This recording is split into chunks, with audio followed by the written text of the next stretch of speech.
¿Qué tal? ¿Cómo les va? Bienvenidos a esta nueva edición de la cultura del trabajo. Bueno, usted podrá decir que somos monotemáticos, pero uno tiene, si se quiere, un vicio profesional, ¿no?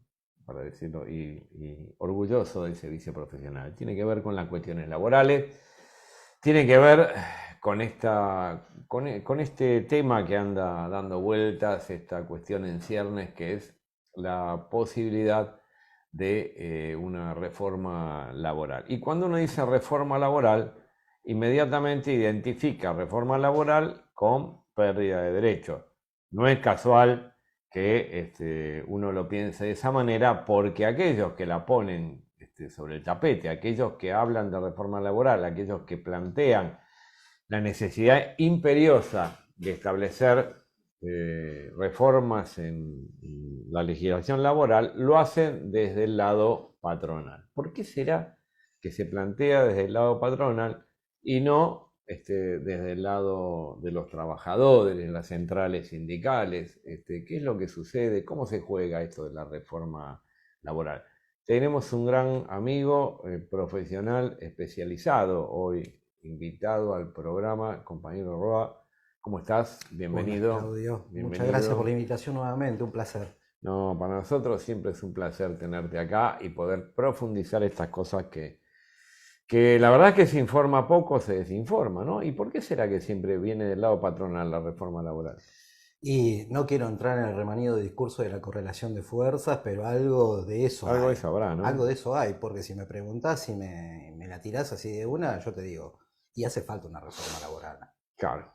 No con el mismo diagnóstico, seguramente, y seguramente el hacer el diagnóstico de modo distinto al que hacen los sectores empresarios, obviamente la reforma laboral que debiera proponer el movimiento obrero es otra. Vamos, mira, vamos por la primera soncera, ¿no? Parafraseando a un gran filósofo. La primera soncera. Che, hay que hacer una reforma laboral porque los convenios son viejos, son de la década del 70 y como las cosas cambiaron, hay que cambiar también los convenios, ¿no? Primera pavada. ¿Cómo la ves esa?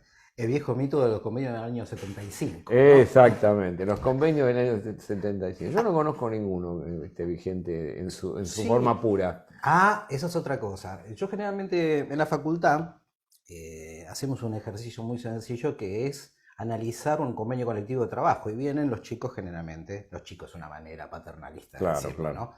Pero vienen con sus convenios a veces del 75 y es imposible analizar un convenio colectivo de trabajo si uno no ve las actas de acuerdos, sin ver las reformas Exactamente. parciales. Y muchas veces tenemos en paralelo, por ejemplo, por decirlo, el convenio 18 del 75 de la bancaria, el 260 del 75 de la Unión Obrera Metalúrgica, el 130 del 75, aún ese que tiene muchas menos reformas, tienen infinidad de diferencias con el convenio colectivo original. Empezando porque la dictadura los mutiló, los podó, le sacó todo lo que superaba lo que era el piso de la LST. Esa Ujú. LST que ya estaba deprimida porque los milicos lo primero que se ensañaron el 23 de abril del año 76 es destruir la ley de contrato de trabajo. Claro. Pero aún así, esos convenios del 75 tal cual hoy no existen, son otros. Y fundamentalmente no existen, no porque hayan dejado de existir, válgala, sino porque han sido reformados. Hay una negociación. Cuando uno negocia con una cámara patronal, con una empresa, y se sienta y plantea mejoras, plantea la necesidad de mejoras, de llevar. Y vos sabés que si las partes están de acuerdo, se puede hacer esa modificación. Si las partes no están de acuerdo, sigue rigiendo lo que era la vieja letra del convenio, la famosa ultraactividad, ¿verdad? Exactamente. Que es precisamente uno de los caballitos de batalla, de los sectores más inteligentes. Perdón que utilice ese término, pero hasta para ser jodido se necesita ser inteligente. Claro. El núcleo duro de los reformistas en clave empresaria plantean la reforma mediante convenios colectivos de trabajo. Eso es imposible sin poner sobre la mesa e incluso eliminar la ultraactividad de los convenios colectivos de trabajo. Alguna vez se hizo, ¿no? Alguna vez se hizo y en esto me acordaba recién cuando vos me decías que fue precisamente la ley Banelco. Ujú. La ley Sí, sí. Banelco, la 25250 de la época de la alianza, de la primera alianza, que planteaba que los convenios colectivos de trabajo del año 1975 iban a estar vigentes hasta que una norma, hasta que un decreto del Poder Ejecutivo dijera que desde ese momento iban a durar 2 años y tenían que en ese plazo perentorio de 2 años negociar. Recuerdo que la que motorizó ese decreto fue Patricia Bullrich Luro Pueyrredón, ni más ni menos. Así es. Que esto venía de la mano también de blandir ese discurso. Estar con estos convenios colectivos obsoletos que ya tienen, en ese momento eran 30, después 40, después 50, pero me parece en esto de ir desmontando sonceras, que es una gran soncera. No hay convenios de 45, 50 años, no existen. No existen, no los hay. Los convenios sufren modificaciones mediante actas acuerdo en forma, les diría, continua, absolutamente continua, porque las relaciones laborales, los medios en que se lleva adelante la producción, las formas de trabajo, las formas de organizar el trabajo, van variando. Y si los gremios no nos sentáramos a discutirlo, mal favor le haríamos a nuestros compañeros y compañeras representados. Me parece que ahí hay algo para señalar. Nosotros estamos esperando una reforma laboral de esas dantescas que chorreen sangre, ¿no? Eliminar la indemnización por despido, Claro. llevar el periodo de prueba de 3 meses a 1 año. De eso ya tuvimos bastante. Pero si uno rememora en el pasado cercano, los 90, en los 90 se ideó un tipo de reforma mucho más inteligente, y vuelvo a utilizar la palabra inteligente en el sentido de la perversión de la reforma, porque era mucho más sutil, que era una reforma directamente sobre los convenios colectivos de trabajo. No hace falta seducir, manipular o lo que fuera una Cámara de Diputados o una Cámara de Senadores. No es necesario el proceso institucional de una ley, un convenio colectivo de trabajo, incidir sobre el procedimiento de la negociación colectiva. ¿Cómo? Desnaturalizándola, eliminándole las reglas típicas que tiene la negociación colectiva cuando va en clave protectoria. Ejemplo, la ultraactividad. ¿Qué es la ultraactividad? Lo que vos decías recién.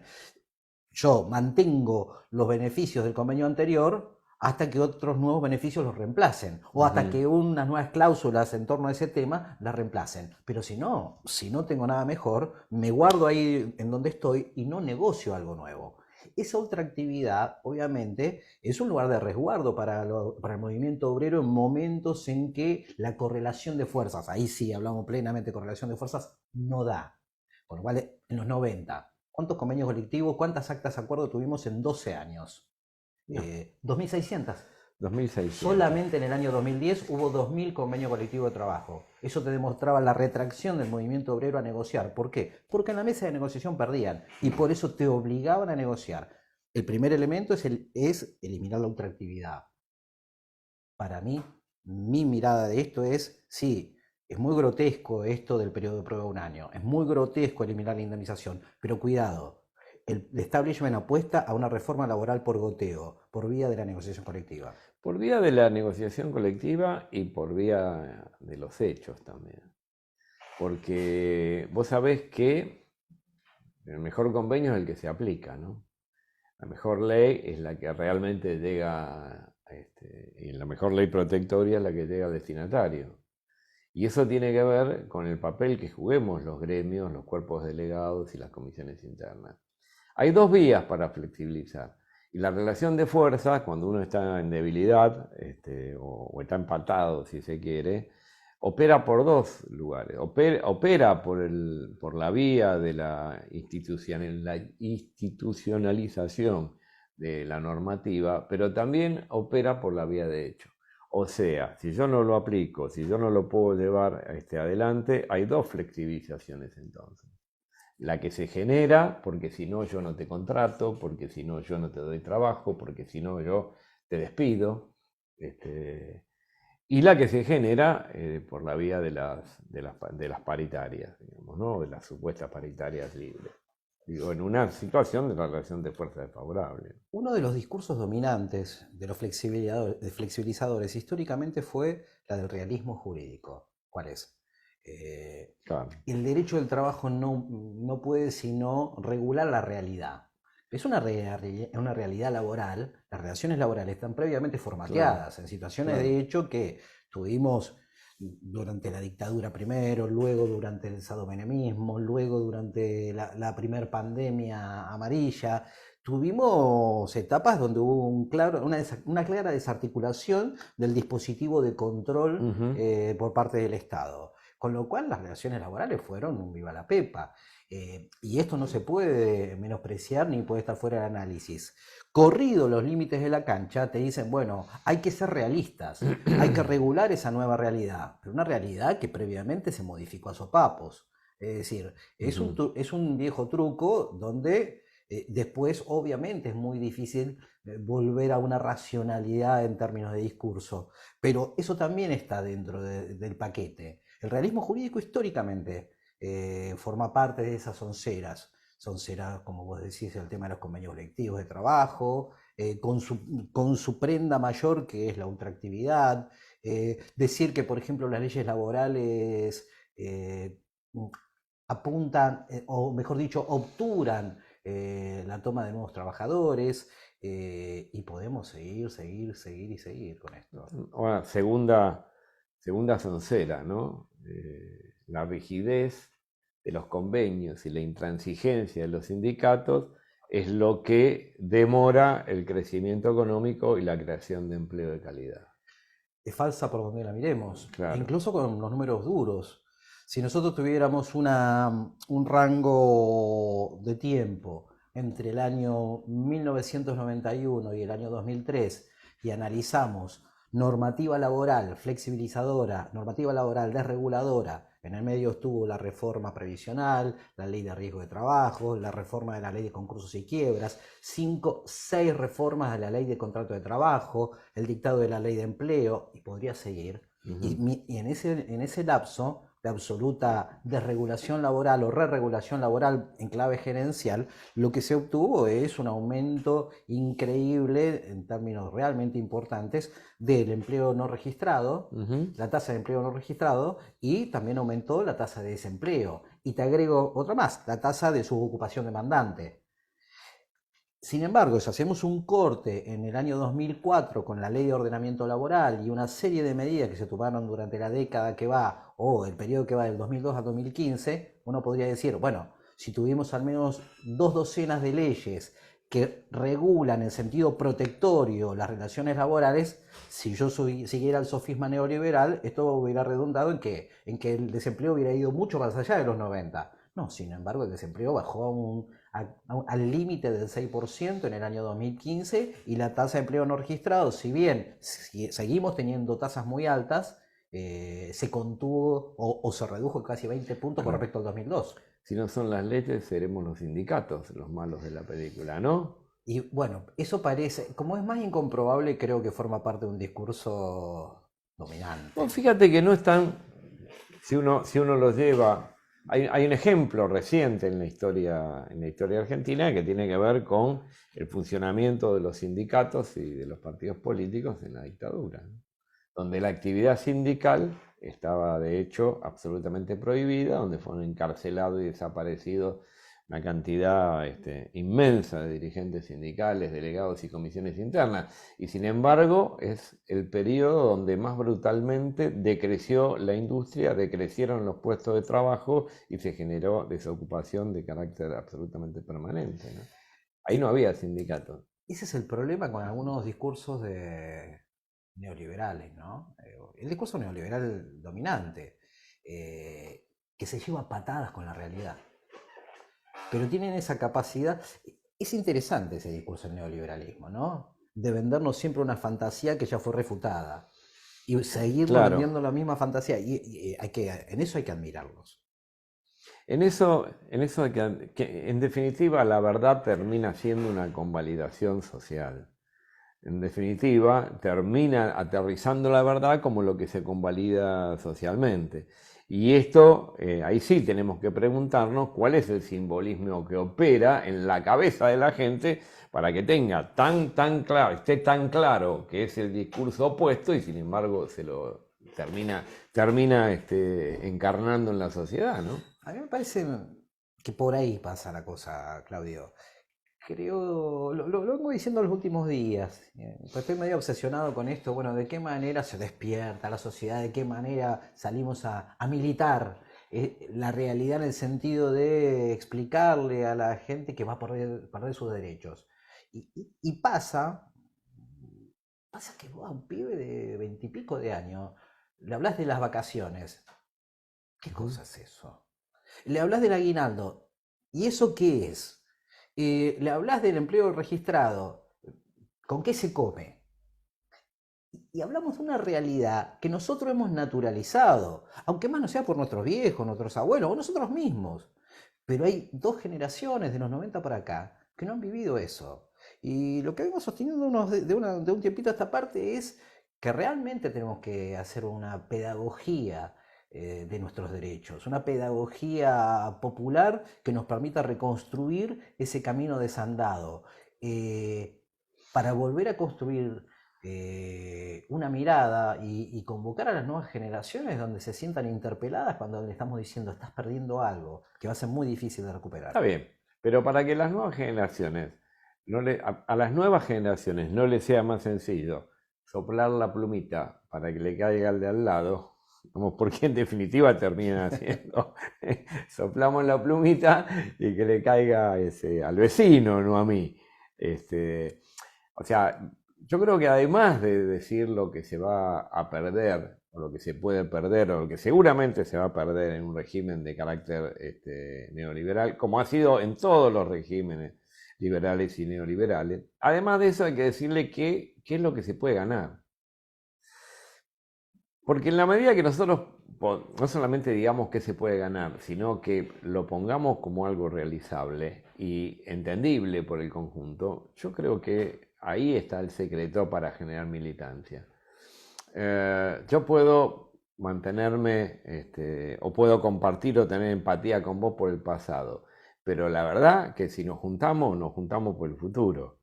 Estamos totalmente de acuerdo. Nos vamos a juntar por lo que vamos a hacer, no por lo que hicimos. Y hay propuestas. El movimiento obrero, cada vez que vengo acá me siento convocado y entusiasmado, porque creo que el movimiento obrero tiene páginas gloriosas para escribir todavía. Absolutamente. Pero además lo que te proponga, querido Roba, tiene que ver con lo que podamos hacer y podamos realizar vos y yo, de qué manera lo podemos hacer. O sea, te pensé, che, sentémonos a escribir un tratado sobre reforma y cómo evitarla. Si te digo, che, te convoco para formar una orquesta de rumba, me vas a decir, Claudio, está todo bien, pero no es lo mío. Yo te voy a decir que sí, pero sé mis límites. ¿Sí? Ah, bueno. No, creo que hay una reforma laboral posible de este lado.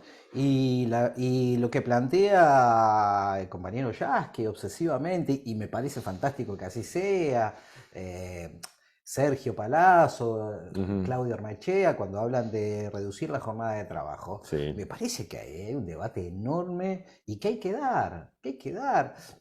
Fíjate, vos me estabas hablando recién de los convenios de hace 40 años. Sí. De la ley de contrato de trabajo dicen lo mismo, que está cumpliendo 50 años el año que viene. La ley de entidad financiera tiene 2 años menos, Claro. se salen de joda junta. Con lo cual, no me vengan con lo antiguo. Ahora. Sí, claro. Si vamos por legislación antigua, hay para. Pero mirá hay la para ley. hablar, ¿no? Mirá, tenemos la ley de jornada de trabajo del año 1929. Que Irigoyen había tenido el tino de hacer una reglamentación relativamente progre. Pero apenas lo voltearon a Irigoyen, inmediatamente cambiaron ese decreto y todavía tenemos un decreto del año 1933 donde la jornada de 8 horas, que ya es mucho, Sí, es de 9. claro. Es de 9. No me pregunte por qué, pero la jornada de 8 horas Es de 9. es de 9. Y eso hace que la Argentina tenga una de las jornadas, aunque sea de 8, pero que es de 9, una de las más largas del mundo. Y hay mucho para decir en torno de eso. Claro. Y limitar la jornada máxima legal semanal, porque no puede ir más allá de las 36 horas y 40 horas ya es un objetivo antiguo, pero me conformaría con las 40.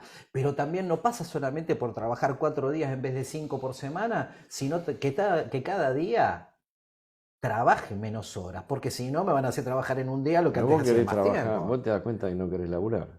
Y tal vez que sí, pero creo que se merecen otros también Pero, trabajar.